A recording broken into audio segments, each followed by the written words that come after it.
अरे रावण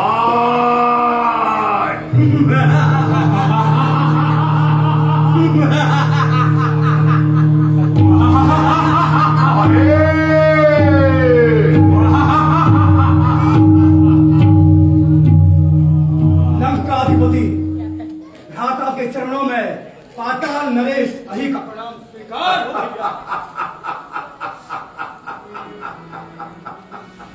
अहि, आज हमें तुम्हारी सहायता की आवश्यकता है। सहायता की आवश्यकता? वो भी भ्राता लंकेश को?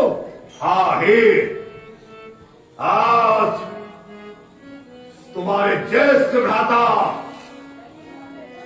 सप्तद्वीपति जगज्जयी जगदीश्वर लंकेश्वर रावण को अपने छोटे भाई अहि की सहायता की आवश्यकता पड़ी।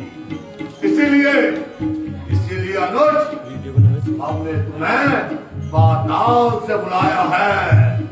पाताल से बुलाया है अनुज। हम जानना चाहते हैं भैया,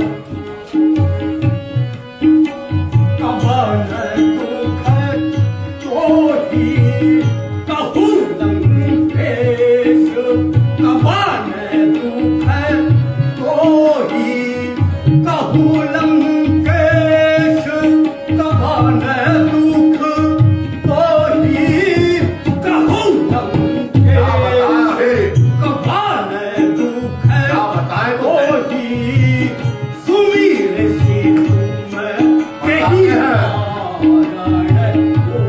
बताते हैं सुमीर सी तुम कही कारण, कहूँ कुशल आपन सारी जानती, कहूँ कुशल आपन पारी जानती, कहूँ कुशल आपन पारी जानती, कुशल बताता हूँ तुझे। आपन लोक नगर पुर खान सब पुर की, लोक नगर सब पुर कहूँ लंकेश वन दुख तो ही। हमारे दुख के बारे में जानना चाहते हो? कवन दुख तो ही कहूँ लंकेश, कवन दुख तो ही भैया, कहूँ लंकेश, कवन दुख तो ही सुमीर सी तुम कही कारण होई।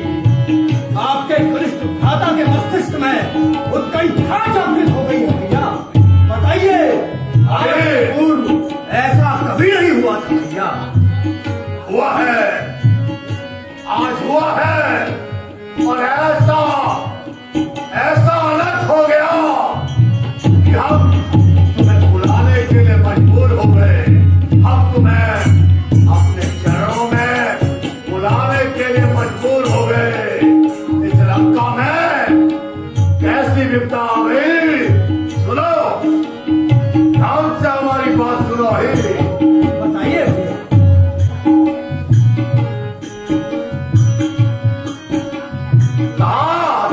कुशल आप कुशल पूछते हो ना अपने बड़े भाई से, इस पूरे लंका की, यहाँ की प्रजा की, अपने वीर सैनिकों की, मेरे पूरे कुल की, मेरे भाई की, मेरे पुत्रों की आप कुशल पूछ रहे हो।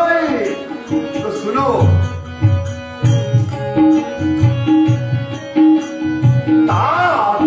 कुशल आप आई कुटानी,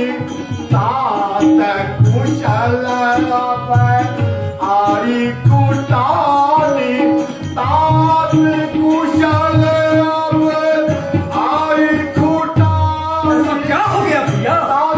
कुशल आप आई कुटानी, निश्चर कुल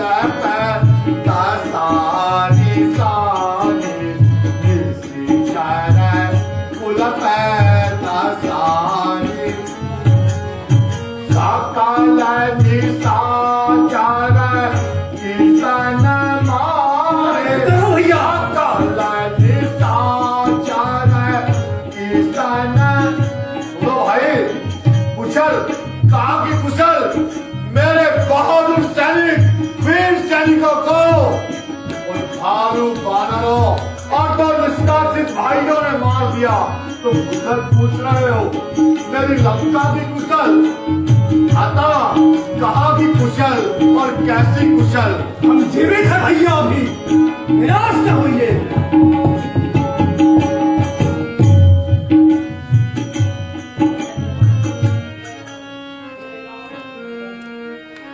सुनो भाई, हमने पूरी बात अभी बताई नहीं है, पूरी बात तुम्हें बताई नहीं है।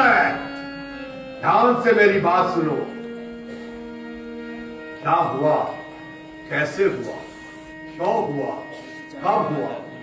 सकल निशाचर किसन मारे, सकल निशाचर किसन, सकल निशाचर किसन मारे, सकल निशाचर किसन। कैसे सुना?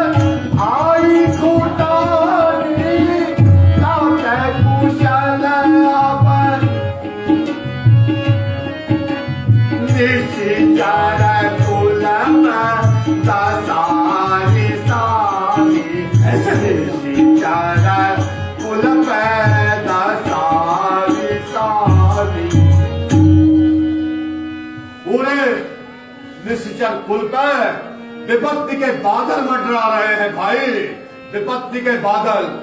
हे अहिरावण लंका में, क्या रे अहिरावण लंका में करुणा की छटा छा रही है, करुणा की छटा छा रही है।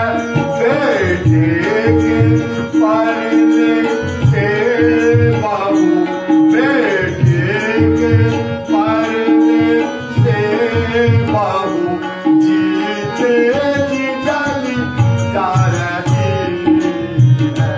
बेटे के परदे से बहू, जीते जी जली।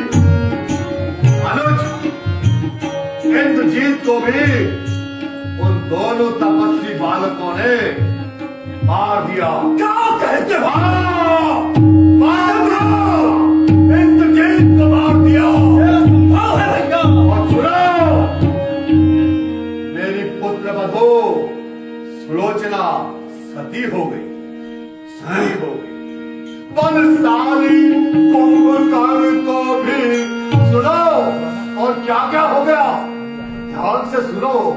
बलशाली कुंभकर्ण को भी तपसी लड़कों ने मार दिया, तपसी लड़कों ने मार दिया। क्या तेरे जीवित रहते हैं, क्या तेरे जीवित रहते हैं सोने की नाम भी नहीं भैया, नाम भी नहीं भैया। क्या तेरे जीवित रहते हैं सोने की लंका हार गया। सुनो, कुंभकर्ण जिसे देखकर देवता इन कंदराओं में छिप जाते थे।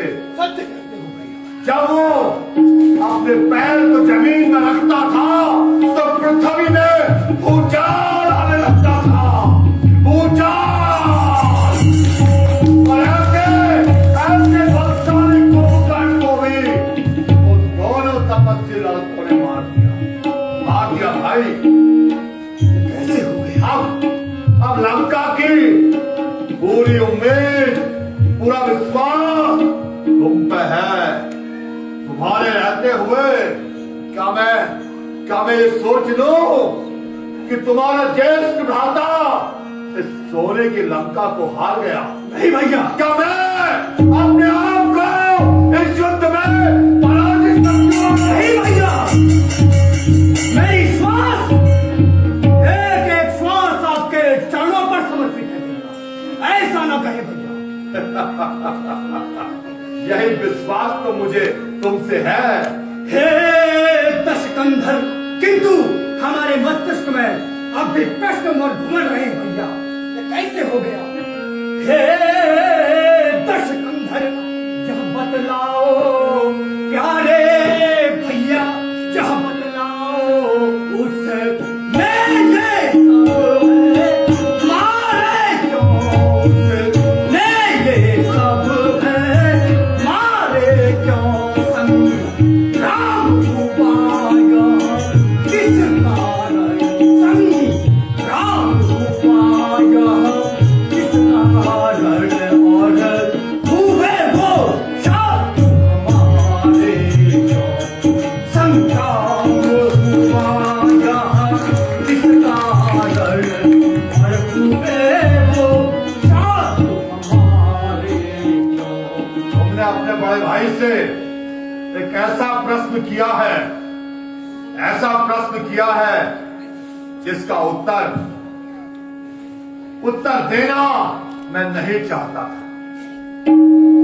ऐसी क्या व्यवस्था है भैया? क्योंकि जो बातें हुई, जो स्थितियां बनी और जो परिस्थितियां हमारे सामने आई, उन्हीं परिस्थितियों के हिसाब से हमने समय के अनुकूल निर्णय लिया, समय अनुकूल निर्णय लिया। हमने क्या हुआ, कैसे हुआ, अब तुम्हें भी इस बात को बताना ही पड़ेगा। हमारी मन की स्थिति बार बार इस बात को बताने की नहीं है, किंतु तुमने प्रश्न किया है, प्रश्न का उत्तर राजा को देना ही होगा, राजा को देना ही होगा।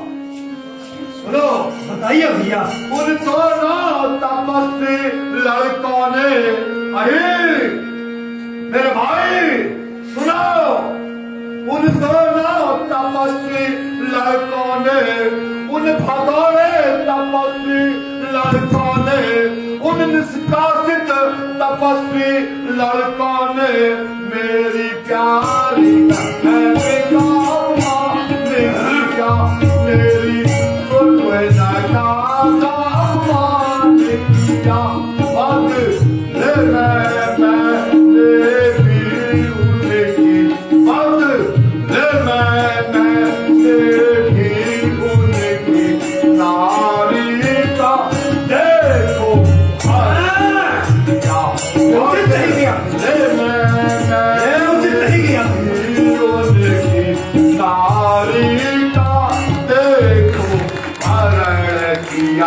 उचित अनुचित का प्रश्न नहीं है।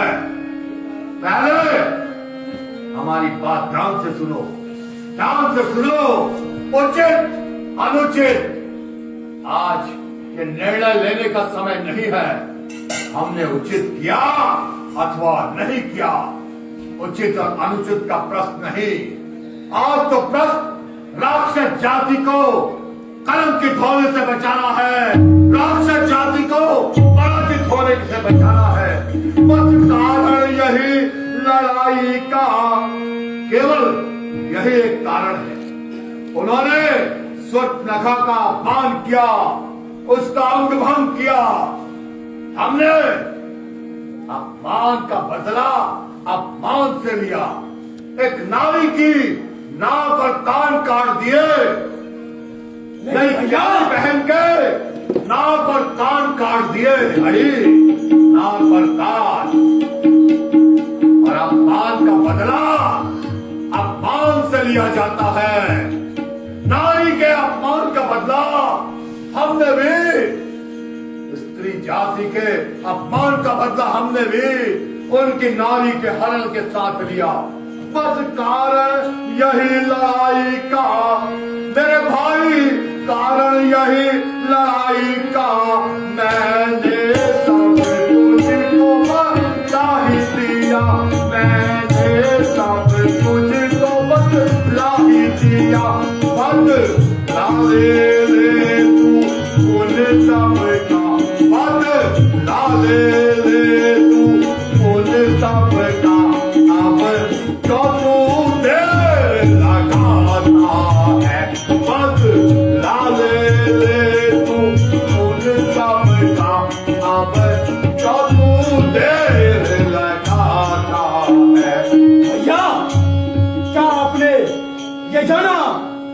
प्रयोजन से सुप्रका वहां गई थी?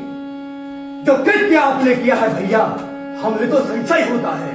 हे प्रिय भ्राता, यह भी जानो मेरे भैया, यह भी जानो जो परिणामी हर लाता है।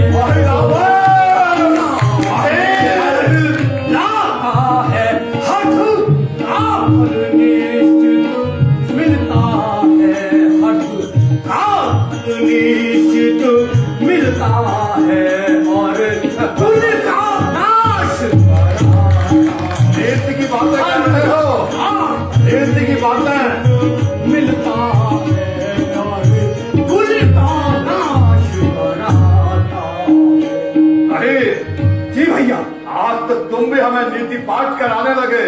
भैया, हम सदैव से तुम्हें नीति की बातें सिखाते थे, किंतु तुम्हारे मस्तिष्क में स्वयं को नीतिज्ञ के अलावा कोई और विचार नहीं अवश्य अवश्य ही अवश्य, हम नीति में धुरंधर हैं, ऊंचाई में आकाश है और गहराई में समंदर है। नीति की बातें रावण के सम्मुख मत कहो। भैया, आज तुम्हारी वो स्थिति है कि साक्षात नारायण या ब्रह्मा भी आकर तुम्हें तुम्हारी त्रुटियों के विषय में बताए तो तुम मना कर दोगे। अवश्य से तिरस्कार अवश्य स्थिति में हो भैया।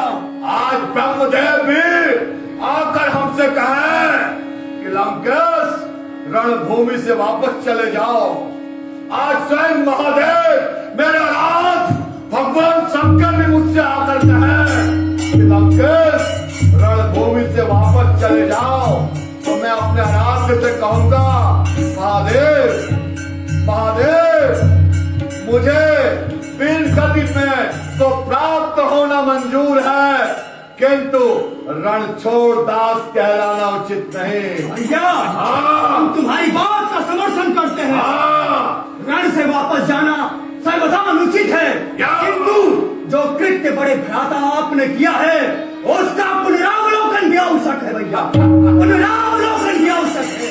सुना है, हमने जो कृत्य किया वो हमारे अनुसार, हमारी नीति के अनुसार, राक्षस जाति के अनुसार उचित कृत्य है। स्त्री जाति का अपमान। यदि सूर्पनखा किसी भी प्रयोजन से गई, तुमने हमसे पूछा ना?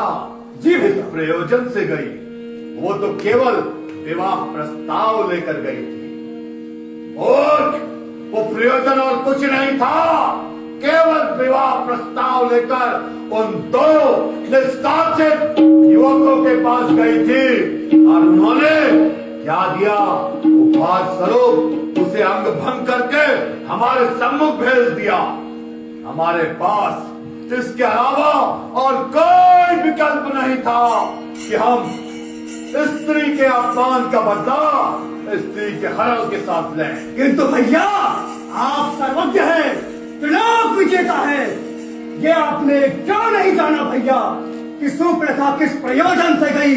एक नारी के होते हुए जो वन में विचरण करके अपना यथोचित यत्कृत्य कर रहे हैं, उनके सामने विवाह का प्रस्ताव रखना, वो भी कुटिलता के साथ, ये भी अनुचित है।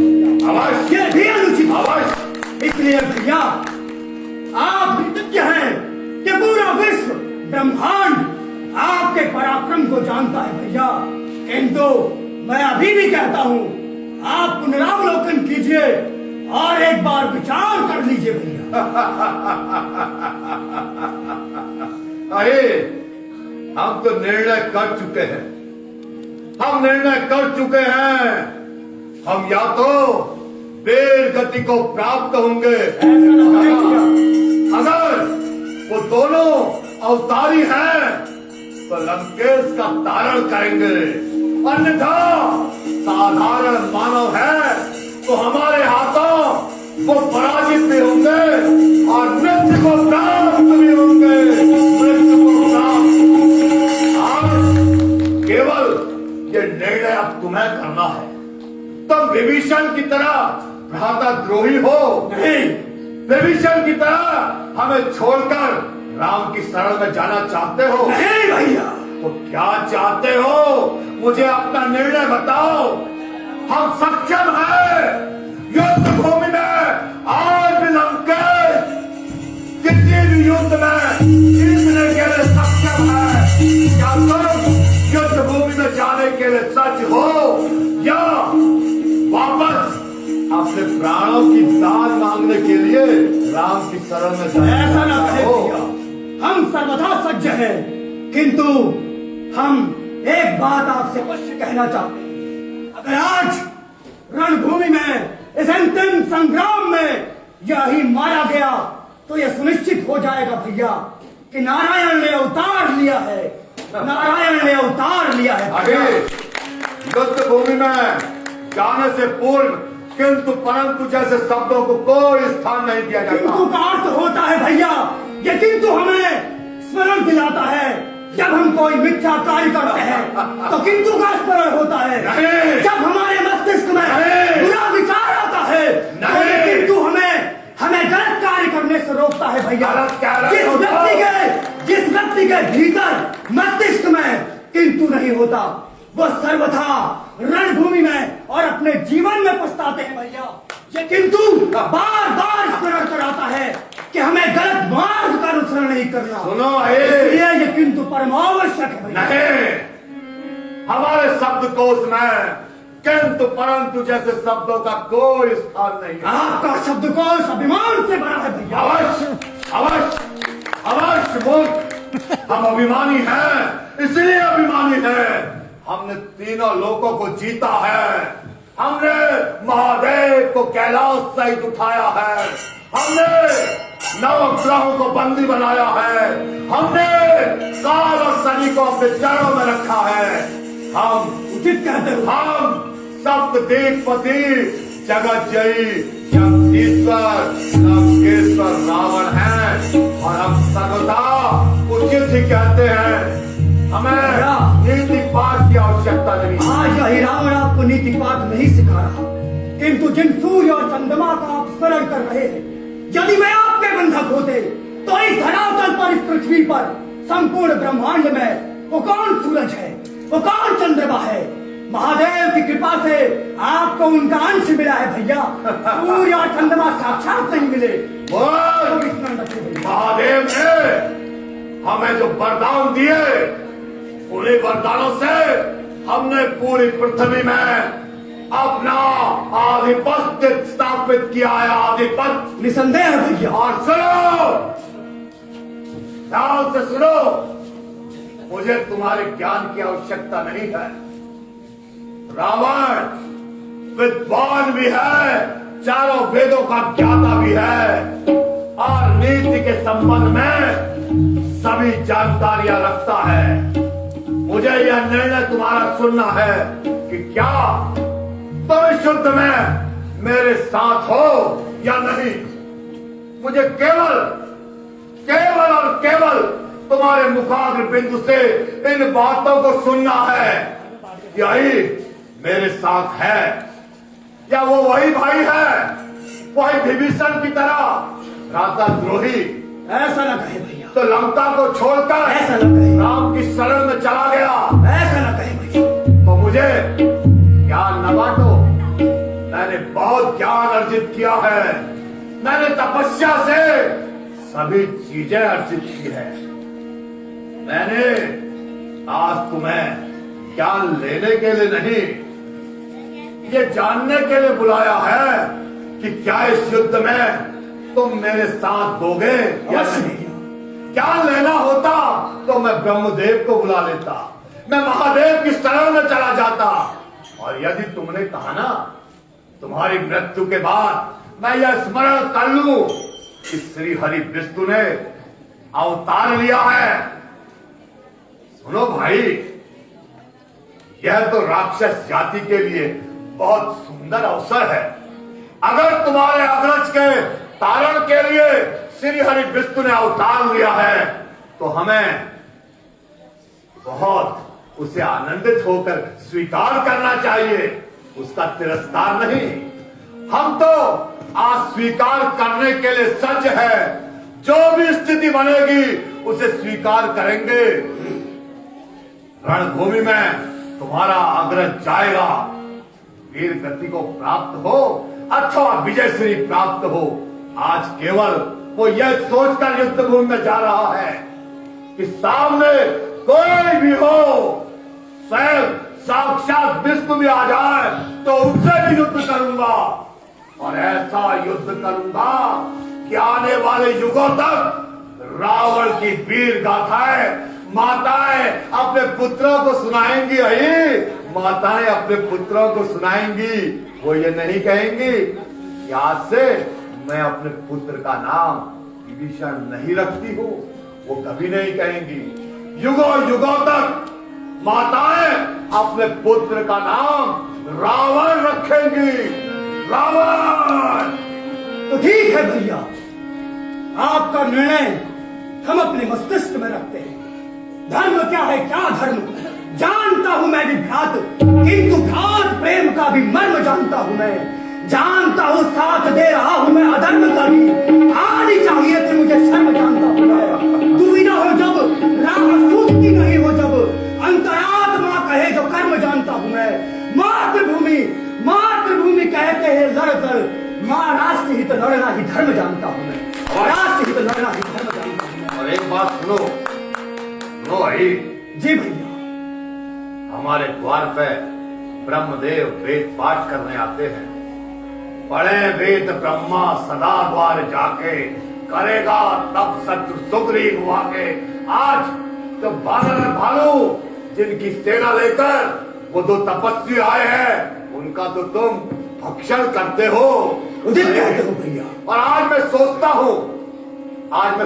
हूं जिस अहि ने हमारा पूरा आधिपत्य पाताल में स्थापित किया है, क्या आज वो दो छोटे से अपने राज्य से निष्कासित, जिनको उनके माता पिता ने अपने राज्य से भी भगा दिया, क्या उनके सामने वो घबरा रहा है? नहीं भैया। वो डर रहा है? नहीं भैया। तो जाओ ना, जाकर मुझे अपना पराक्रम दिखाओ।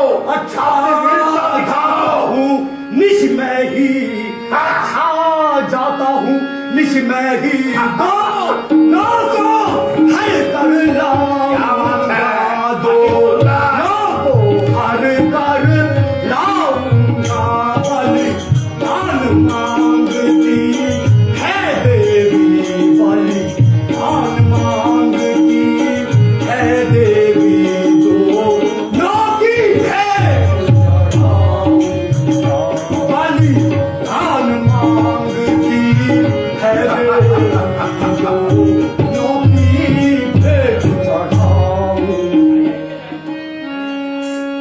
भैया।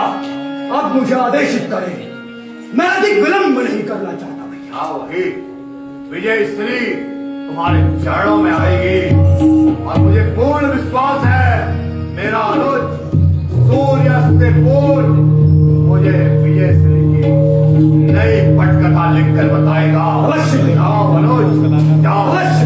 विजयी भवा, विजयी भवा, विजयी भवा।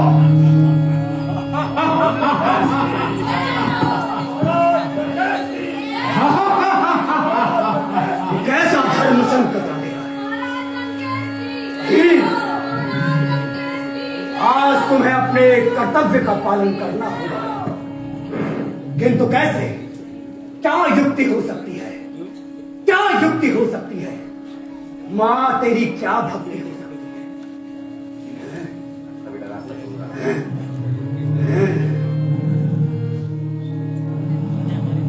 मुझे किसी प्रकार से उन दोनों तपस्वी बच्चों को अपने पास लाकर मां काली के चरणों में रखना होगा, किंतु कैसे?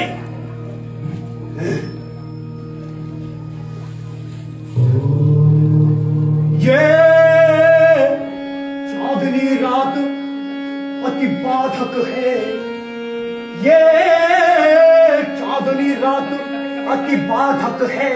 पहले इसको ही हरता हूँ, पहले इसको ही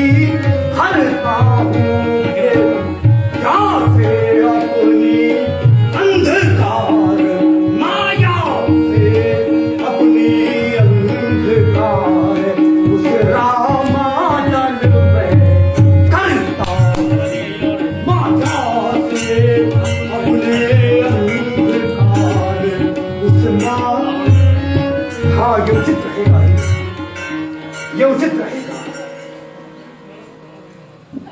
वही उस ओर जाना होगा जिस ओर वो दोनों तपस्वी बच्चे